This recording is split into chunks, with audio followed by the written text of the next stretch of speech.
ya Minembwe TV kandi twizere ko umumeze neza aho muhere hose.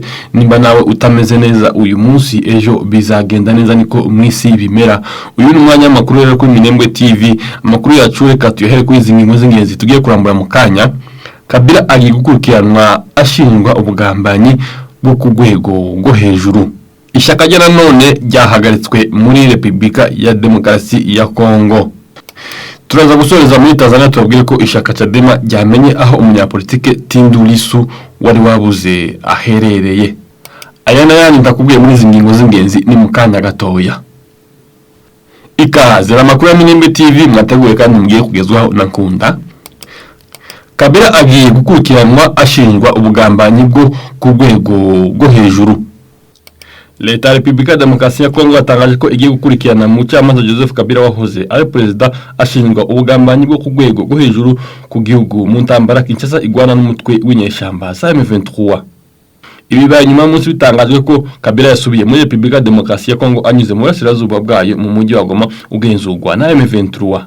Minisitiri w'ubutabera wa Repubulika ya Demokarasi ya Kongo Constant Mutamba yavuze ko yategetse ubugenzuzi bukuru bw'ingabo FARDC n'umushinjacyaha mukuru wo mu rukiko rusesa imanza gutangiza icyo gikorwa ishyaka rya Kabila naryo ryahagaritswe mu gihugu.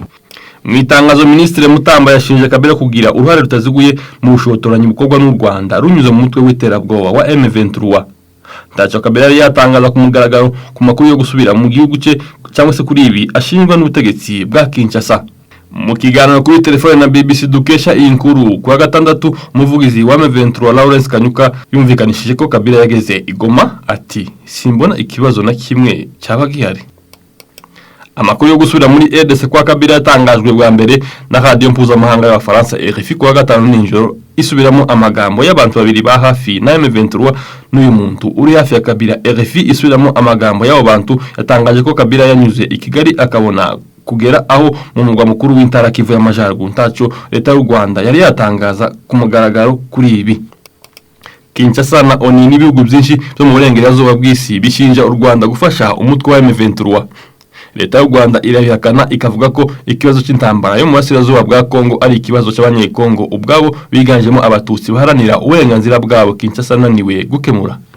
Minisitiri Mutamba anavuze ko hasabwa ko imitungo yimukanwa ndetse n'itimukanwa ya Kabila ndetse ko hafashwe n'ingamba zo kugabanya ingendo z'abakorana nawe bose muri iki gikorwa cy'ubugambanyi bwo ku rwego rwo hejuru. Ntabwo bisobanutse uburyo Kinshasa iteganya gukurikirana Kabila mu bucamanza mu gihe avuga kuba mu bice itagenzura.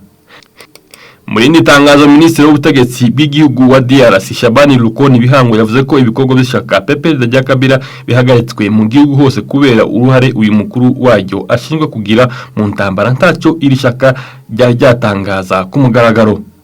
Kabila w'imyaka 53 usanzwe ari umusenateri muri DRC yategetse kino gihugu imyaka 18 kuva muri 2001 nyuma y'icwa rya Laurent Désiré Kabila. Ubwo watangiraga muri 2012 umutwe wa M23 wagwanyaga ubutegetsi bwa Joseph Kabila. Watangiye ugizwe ahanini n'abahoze abagwanyi wundi mutwe wa CNDP wa General Laurent Nkunda washinjwaga gufashwa n'u Rwanda ibyo u Rwanda ruhakana. Intambara hagati ya FARDC na M23 yongeye kubura kuva mu mpera z'umwaka wa 2021. Mu buryo buzwi Kabila aheruka muri RDC mu kwezi kwa12 umwaka wa 2023 ubwo yahavaga mbere y'amatora. Umuvugizi we Barbara Nzimbi yatangaje kenshi ko Kabila yavuye mu gihugu ku mpamvu z'amasomo muri kaminuza yo muri Johannesburg muri Afrika y'Epfo. Ibikorwa byo hanze ya DRC byakomeje gutera inkeke ubutegetsi bwa President Felix Tshisekedi kugeza ashinje Joseph Kabila ko ariwe uri inyuma y'inyeshyamba za M23 na Colonel Nanga wigeze kuba umuntu wa hafi cyane ya Kabila. Ku rundi ruhande ishyaka rya Kabila ryahagaritswe muri Kongo. Ibikorwa by'ishyaka rya Joseph Kabila Kabange wahoze ari perezida wa Repubulika ya Demokarasi ya Kongo byahagaritswe ku butaka bw'icyo gihugu rishinzwe gushyigikira u Rwanda n'umutwe wa M23. Itangazo ryashyizweho umukono na Minisitiri w'ubutegetsi bw'igihugu wungirije Nikon Pimion rivuga ko guhera ku itariki 19 z'ukwezi kwa kane ishyaka PPD rya Joseph Kabila ritemerewe gukorera muri RDC. PPD ishinjwa kuba ntaho yigeze yamagana u Rwanda n'umutwe wa AFC M23 ndetse no kuba Kabila umuyobozi w'ikirenga wayo arigoma umujyi ugenzurwa n'inyeshyamba za M23. Minisiteri y'ubutegetsi bw'igihugu yavuze ko guhagarika PPD muri RDC ari umwanzuro afashwe hashingiwe ku itegeko nimero 04/002 ryo ku minsi 15 ukwezi kwa gatatu 2004 rigenga amashaka ya politike. yasobanuye ko PPRD yarenze ku mategeko agenga amashaka ya politike ndetse n'inshingano agomba kubahiriza ku bijanye n'ubusugire n'ubumwe bw'igihugu. Iyi ministeri yanatangaje ko igiye kurega ishaka rya Kabila mu rukiko rushinzwe kurinda itegeko nshinga kugira ngo abayobozi baryo bagezwe imbere y'ubutabera baregwa ubugambanyi n'ibindi vyaha bikomeye. Ku itariki ya 7 z'ukwezi kwa gatatu, Minisitiri w'Ubutabera Constant Mutamba yari yatangaje ko abayobozi bakuru muri PPRD bakekwaho gukorana n'ihuriro AFCM 23 rigwanya ubutegetsi bwa RDC. Naho ku itariki 8 z'ukwezi kwa gatatu, umushinjacyaha wa gisirikare Colonel Ntambwe Benjamin yasavye umunyamabanga uhoraho muri PPRD Emmanuel Ramadan Shadari kwitaba ku itariki 10 z'ukwezi kwa gatatu. Colonel Ntambwe kandi yahamagaje vice perezida wa PPRD Obe Minaku n'umunyamabanga uhoraho wungirije w'iri shaka Ferdinand Kambale kugira ngo bahe ubutabera ibisobanuro.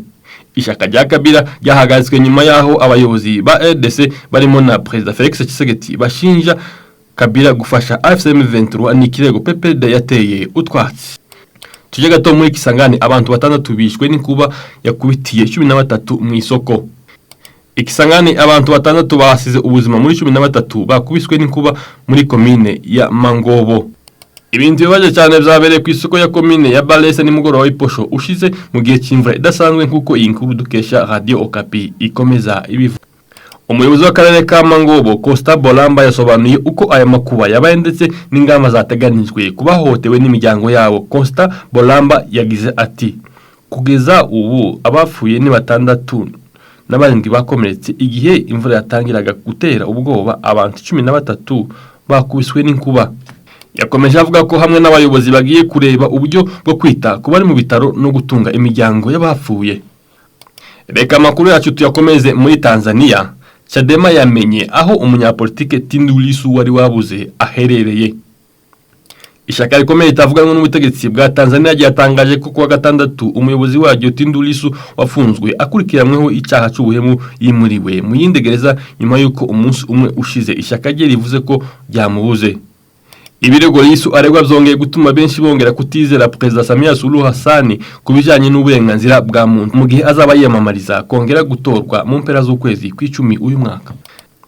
Perezida Samia Suluhu Hassan yakunze kuvuga ko guverinoma ye yiyemeje guharanira uburenganzira bwa muntu n'imiyoborere myiza. Umuvugizi w'iryo shaka rya Chadema Lissu yavuze ko abayobozi b'iryo shaka bahuye n'abayobozi b'urwego rushinzwe amagereza muri Tanzania bamumenyesha ko yimuwe.